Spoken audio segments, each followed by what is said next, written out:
তো আসছি হযরত আলী রাদিয়াল্লাহু তাআলা আনহুকে জামাই করলেন, অনেক কারণ ছিল, তার মধ্যে দুটো বলি। হযরত আলী রাদিয়াল্লাহু তাআলা আনহু দুটো গুণের কথা বলছে আপনাদের, এখান থেকে একটা শিক্ষা নিয়ে নিন। আপনারা আপনাদের যাদের কন্যা সন্তান আছে, কোন ছেলেকে জামাই করবেন, কোন ছেলেকে জামাই করবেন, যে ছেলের মধ্যে কমসে কম দুটো গুণ পাবেন। কটা কটা কটা কটা যে ছেলের মধ্যে দুটো গুণ পাবেন ওই ছেলেকে জামাই করবেন, কমসে কম দুটো গুণ যেন থাকে।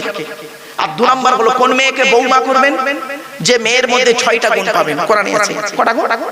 6টা গুণ। খালি সাদা চামড়া দেখে ছুটবেন না, সব সাদা চামড়ার মেয়ে ভালো না।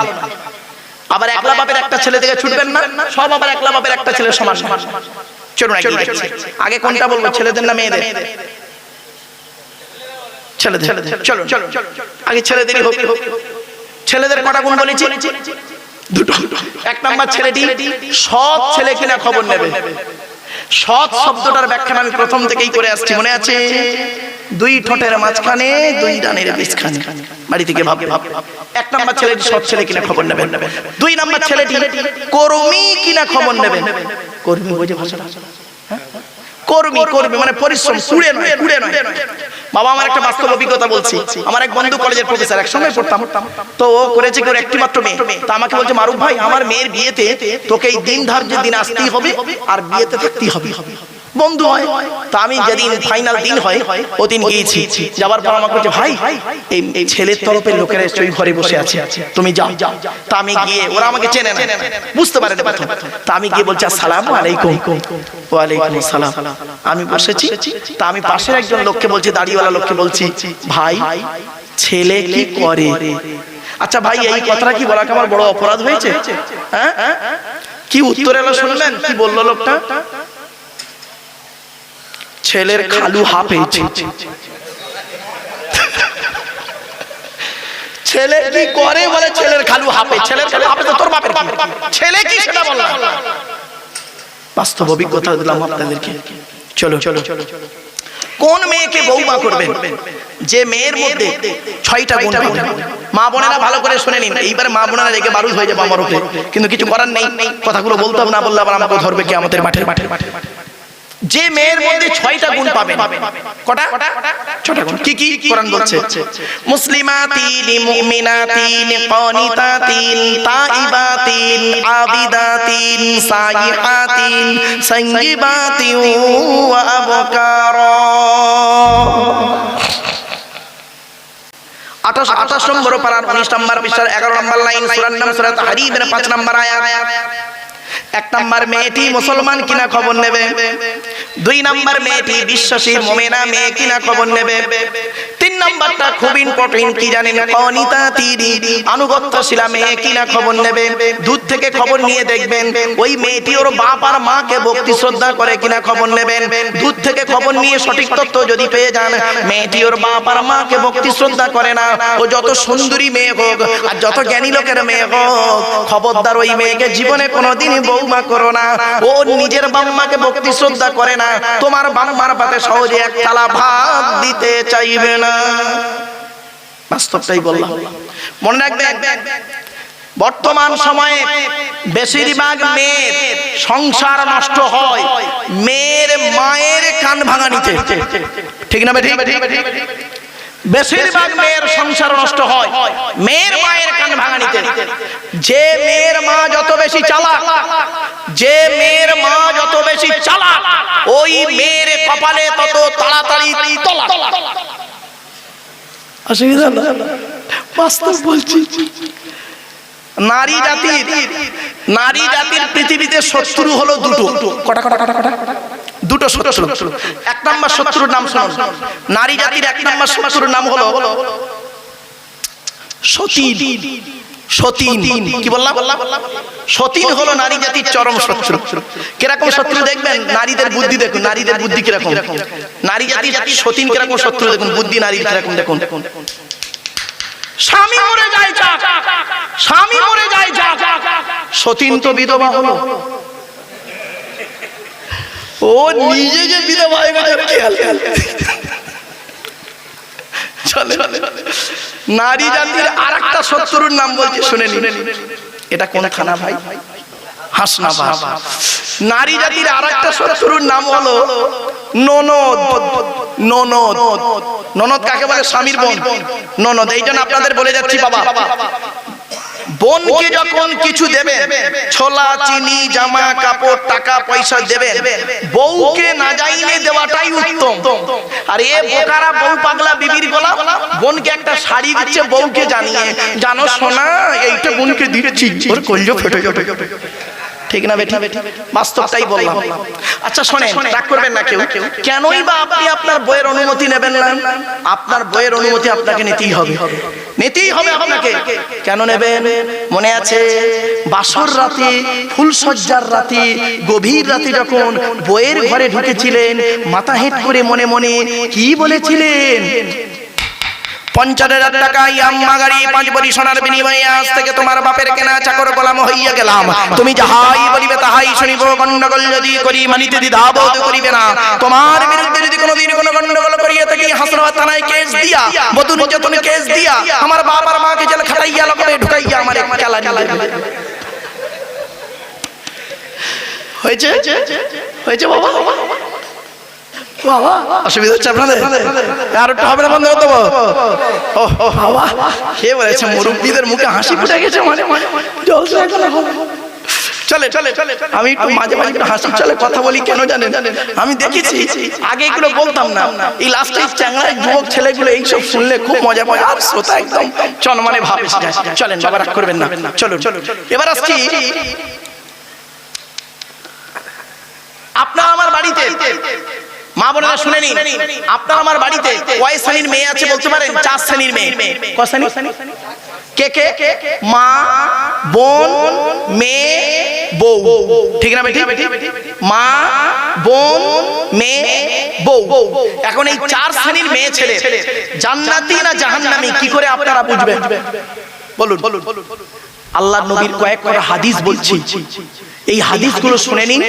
শোনার পরেই এখানে বসে বুঝতে পারবেন, আমার মা জাহান্নামী মেয়ে, আমার বোন জাহান্নামী মেয়ে, আমার স্ত্রী জাহান্নামী মেয়ে, আমার মেয়ে জাহান্নামী নারী।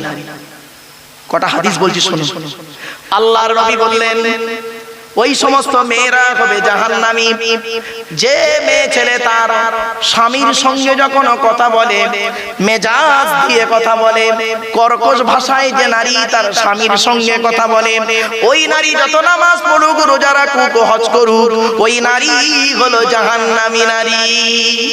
আজ বাড়িতে গিয়ে দেখবেন, আপনার মা যদি আপনার বাপের সঙ্গে মেজাজ দিয়ে কথা বলে, আপনার দায়িত্ব হলো মাকে বোঝানো, মা তুমি বলো না, আব্বার সঙ্গে খারাপ কথা বলো না, মেজাজ দিয়ে কথা বলে তোমার ইমানটা নষ্ট করো না।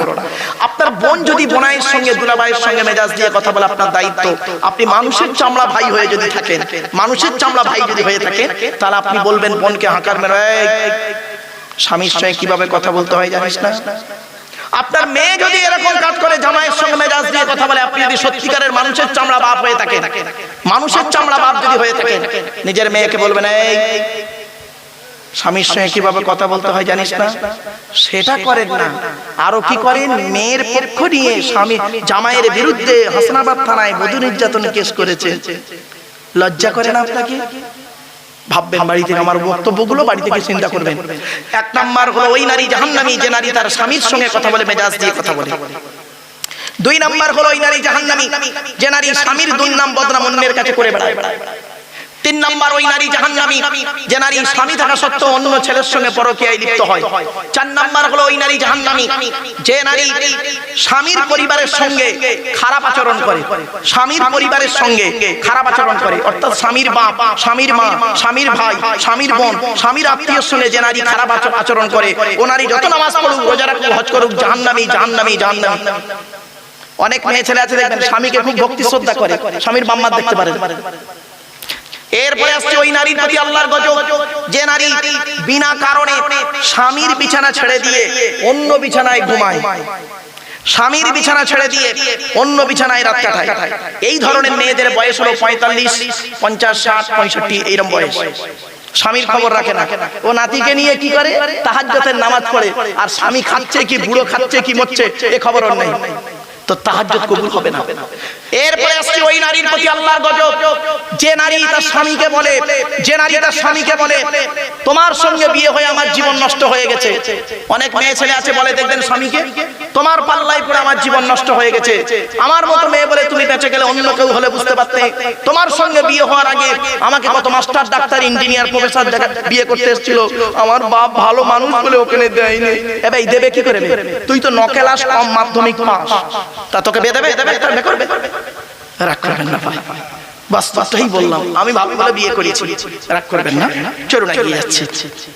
বাড়িতে গিয়ে ভাববেন এই অভ্যাসগুলো আপনার মা বোন মেয়ে বইয়ের মধ্যে আছে কিনা, যদি থাকে পরিবর্তন করবেন। মা বোনদের বলে যাচ্ছি, মায়েরা বোন এগুলো চেঞ্জ করুন। এরপরে আসছি, আল্লাহ পাক কোরআনে বললেন 1 নাম্বার মেয়েটি মুসলমান কিনা, 2 নাম্বার বিশ্বাসী মেয়ে কিনা, 3 নাম্বার কনিতাতে আনুগত্যশীল মেয়ে কিনা, 4 নাম্বার আবিদাতিন তাইবাতিন তওবাকারী মেয়ে কিনা, 4 নাম্বার 5 নাম্বার হলো আবিদাতিন ইবাদতকারী মেয়ে কিনা, মেয়েটি নামাজ পড়ে কিনা, মেয়েটার চরিত্র ঠিক আছে কিনা, 6 নাম্বার হলো সাইহাতিন আই সাইমাতিন রোজাদার মেয়ে কিনা। এই 6টা গুণ যে মেয়ের মধ্যে থাকবে ওই মেয়েকে বৌমা করবেন, আশা করা তাই দুনিয়াতে শান্তি সম্মান পাবেন, আখিরাতে জান্নাত পাবেন। বাস্তবটাই বলে যাচ্ছি, তাদের কাছে বিভিন্ন অ্যাঙ্গেল থেকে বিভিন্ন কথাগুলো বলছিলাম। আসলে কি জানেন বাবা, এগুলো আলোচনা করতে গেলে একবার শেষ লগ্নে তো অনেক, আমার আকিবুল আজিজ ভাই আপনাদের এলাকারই মাদ্রাসার একজন স্বনামধন্য শিক্ষক মহাশয়, তিনি আলোচনা রেখেছেন। তারপর পরেও আলিয়া ইউনিভার্সিটির একজন লেকচারার, তিনিও বক্তব্য রেখেছেন। আমি অধম আপনাদের মাঝখানে শেষবারে এসে ব্রেনটাকে মাথা করে দিলাম, কি বলতে কি বলে ফেললাম, বা ভাষাগত দিক থেকে ত্রুটি হলে ক্ষমা করবেন। তবে বক্তব্য শেষ লগ্নে এসে দুটো কথা আপনাদের বলে যাচ্ছি, মনে রাখবেন। এই জীবন শুরু হয়েছে 150 টাকায়, এই জীবন শেষ হবে 1500 টাকায়। বাড়ি থেকে ভাববেন, আমি একটু ব্যাখ্যা করে দিচ্ছি। সৃষ্টিকর্তা আল্লাহ বলছেন, তো দেহের মধ্যে আমি 4টে গুরুত্বপূর্ণ অর্গান দিয়েছি, এই 4টে গুরুত্বপূর্ণ অর্গানকে যত্ন করবি। 4টে জিনিস কি মনে রাখুন। 1 নাম্বার হলো 4টে জিনিস কি, 1 নাম্বার হলো কি জানেন, ব্রেন, ব্রেনটাকে ঠিক রাখুন। 2 নাম্বার হলো হার্ট, 3 নাম্বার হলো লিভার, 4 নাম্বার হলো কিডনি। এই 4টে ঠিক করবেন বাড়ি থেকে। আপনার দেহের মধ্যে এই 4টে জিনিস গুরুত্বপূর্ণ, 4টে যত্ন করবেন, নষ্ট যেন না হয়। এবার আসছি, আপনার আমার দেহের মধ্যে আল্লাহ 9টা ছিদ্র দিয়েছে। কটা বাবা? 9টা ছিদ্র। এই 9টা ছিদ্রের যে কোনো একটা ছিদ্র দিয়ে আল্লাহ পাক আত্মা বের করে দেয়। 9টা ছিদ্র কি কি? 2 চোখ, 2 নাক, 2 কান, 1টা গাল, সামনে পেছনে, এই 9টা ছিদ্র। কত মানুষ মারা গেছে দেখবেন, লোকটা পেশাব ফিরে ফেলেছে। কত মানুষ মারা গেছে দেখবেন, লোকটা পায়খানা ফিরে ফেলেছে। কত মানুষ মারা গেছে দেখবেন, চোখটা চেয়ে আছে। কত মানুষ মারা গেছে দেখবেন, গালটা হাঁ করে আছে। কত মানুষ মারা গেছে দেখবেন, হাতটা মেকে আছে, হাতটা খিঁচে আছে। কত মানুষ মারা গেছে দেখবেন, দেখলে মনে হবে লোকটা ঘুমিয়ে আছে। কিভাবে মরতে চান, কিভাবে মরতে চান? ঈমান নিয়ে যদি মরতে চান, কোরআন হাদিসের কথাগুলো শুনে একটু আমল করে বাড়ি যান। এরপরে আল্লাহ বলছেন, তো দেহের মধ্যে 3টে জিনিস আলাদা। 1 নাম্বার ব্লাড গ্রুপ আলাদা। এজন্য আপনাদেরকে বলছি, হিন্দু মুসলিম কাঁধে কাঁধ মিলিয়ে চলবেন। কিসের হিন্দু কিসের মুসলিম মারামারি করে? হ্যাঁ, আপনারা কি জানেন হিন্দুদের রক্তের ভিতরে মুসলমানদের রক্ত আছে, আর মুসলমানদের রক্তের ভিতরে হিন্দুদের রক্ত আছে। আপনাদের এলাকায় ব্লাড ডোনেশন ক্যাম্প হয়, রক্তদান শিবির হয়। আচ্ছা, ব্লাড যখন নেওয়া হয় তখন বলা হয় নাকি, এই ও হিন্দু ওর রক্ত আলাদা কর, ও মুসলিম ওর রক্ত আলাদা কর, বলে নাকি? আরে ব্লাডের মধ্যে কাস্টের কোনো ডিভাইডেড থাকে না, ব্লাডের মধ্যে কালারের কোনো ডিভাইডেড থাকে না, ব্লাডের মধ্যে জেন্ডারের কোনো ডিভাইডেড থাকে না, ব্লাডের মধ্যে গ্রুপের ডিভাইডেড করা হয়। ব্লাডের 4টে group, A B, A B আর ও, প্রত্যেকটার মাইনাস প্লাস। এখানে অনেক মানুষ বসে আছে তার নিজের ব্লাড গ্রুপ নিজেই জানে না। মুসলিমরা এতটাই পিছিয়ে, ওর নিজের ব্লাড গ্রুপ নিজেই জানে। আফসোস, এগুলো একটু দরকার, এগুলো জলসা আলোচনা করা খুব দরকার। আধুনিক বিজ্ঞান কোরআন থেকে সবই এসেছে, জানেন? এই ব্লাডের চ্যাপ্টারটাই কোরআন থেকে বের করা হয়েছে। চলো চলো, এবার আসছি একটা হিন্দু রক্তের ভিতরে তিনটি জিনিস পাওয়া যায়, রোহিত কণিকা, শ্বেত কণিকা, চক্রিকা, as a same, no difference. একটা মুসলমানের রক্তের ভিতরে তিনটি পাওয়া যায়। কিসের হিন্দু, কিসের মুসলিম মারামারি করে? মনে রাখবেন, হিন্দু তুমি মন্দিরে গিয়ে যাকে ঈশ্বর বা ভগবান বলে ডাকো, তাকে জীবনে মন্দিরে পাবে না। হে খ্রিস্টান, গির্জায় গিয়ে যাকে গড বলে ডাকো, তাকে জীবনে গির্জায় পাবে না। হে মুসলমান, গালে দাড়ি মাথায় টুপি নিয়ে যাকে মসজিদে আল্লাহ আল্লাহ বলে ডাকো, ও আল্লাহকে মসজিদে পাবে তো? চলো চলো, তিন ধর্মের মানুষ আমরা আল্লাহকে খুঁজতে বের হই। আল্লাহ নিজেই বলছেন, আমাকে খুঁজতে যেতে তোদের হবে না। আমি কোথায় আছি জানিস? কোরআন বলছে, ওয়ালাকাদ খালাকনাল ইনসানা ওয়া না'লামু মা তুওয়াসওয়িসু বিহি নাফসুহু ওয়া নাহনু আকরাবু ইলাইহি মিন হাবলিল ওয়ারিদ। 26 নম্বর পারার 18 নম্বর পৃষ্ঠার প্রথম নম্বর লাইন, সূরার নাম সূরা কফ। সেখানে আল্লাহ বলছেন, হে মানব জাতি, আমি তোদের সৃষ্টি করেছি, তোদের মনের মধ্যে ভালো মন্দ যা কিছু আছে সব আমি আল্লাহ জানি। তোরা যেন ভাববি আমি আল্লাহ অনেক দূরে, না না না, আমি আল্লাহ তোর ঘাড়ের শিরারও নিকটবর্তী। একবার অন্তঃস্থল থেকে আমাকে আল্লাহ বলে ডাক দে, আমি আল্লাহ তোর ডাকে সাড়া সাড়া। কোরআনে আরো বলা হয়েছে, ওয়াইদা সালাকা ইবাদি আন্নী ফাইন্নী করিব উজিবু দাওয়াতাদ দাঈ ইযা দাআন ফালিয়াস্তাজিবু লি ওয়ালিউমিনু বি লাআল্লাহুম ইয়ারশুদুন। 2 নম্বর পারা 7 নম্বর পৃষ্ঠার 8 নম্বর লাইন, সূরার নাম সূরা বাকারা।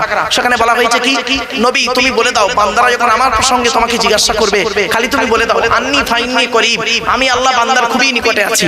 উজিবু দাওয়াতাদ দাঈ ইযা দাআন, বান্দা যখন আমাকে ডাকে আমি আল্লাহ তার ডাকে সাড়া দিই। সুতরাং আমি যখন বান্দার ডাকে সাড়া দিই, ফালিয়াস্তাজিবু লি, বান্দারও উচিত হলো আমার ডাকে সাড়া দেওয়া। ওয়ালিউমিনু বি, বান্দারও উচিত হলো আমাকে বিশ্বাস করা। তাহলে কি হবে? লাআল্লাহুম ইয়ারশুদুন, দুনিয়া আখিরাত ওরা সঠিক পথ পেয়ে যাবে। জোরে বলুন সুবহানাল্লাহ। আমাদের হুজুর মোটামুটি শেষ করে দেবো। আসেন একটু নবীর সামনে দাঁড়িয়ে বাবা একটু সালাত সালাম পাঠ করবো, অসুবিধা হবে বাবা?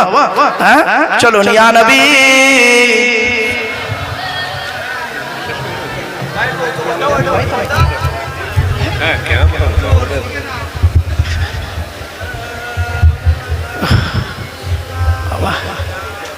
একটা বেজে গেছে, দেখছি দয়াময় আল্লাহ যিনি কি নিয়ামত পাঠালেন তিনি, চিনিল না মক্কাবাসী, চিনিল বনের হরিণী। ইয়া নবী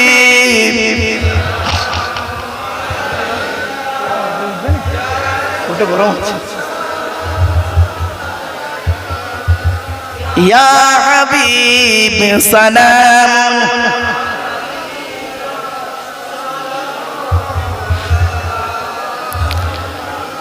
জিবরাইল দিলেন যে আওয়াজ, খুলে গেল আসমানের দুয়ার, এসেছেন নবীদের সরদার করিতে আল্লাহ রদিদার। ইয়া নবী সালামুন আলাইকা ইয়া রাসূল, সালামুন আলাইকা ইয়া হাবিব, সালামুন আলাইকা সালাম। ইয়া নবী সালাম লাউ আমার, ইয়া রাসূল সালাম লাউ সবার, ইয়া হাবিব সালাম লাউ এই জালসার আমরা যে নাদান গুনাহগার। ইয়া নবী সালামুন আলাইকা ইয়া রাসূল, সালামুন আলাইকা ইয়া হাবিব, সালামুন আলাইকা সালাওয়াতুল্লাহ আলাইকা সকলে বসে যান ইয়া রাব্বি সাল্লি সাল্লিম দাইমান আবাদা আলা নবিয়্যি খায়রি খালকুল্লাহ হামিদ ভেজে রহমাই দরুদ সালাম দরগুদি দর নবী পাক দামদাম। ও বাবা, এই যে কিয়াম করে বসার সময় কি বলে আমি না অনেক সময় ফলো করেছি, রাগ করবেন না, কেউ রেগে যাবেন না। আসলে বাক্যগুলো কি? ইয়া রাব্বি সাল্লি সাল্লিম দাইমান আবাদা আলা নবিয়্যি খায়রি খালকুল্লাহ হামিদ ভেজে রহমাই দরুদ ও সালাম দরগুদি দর নবী পাক দামদাম।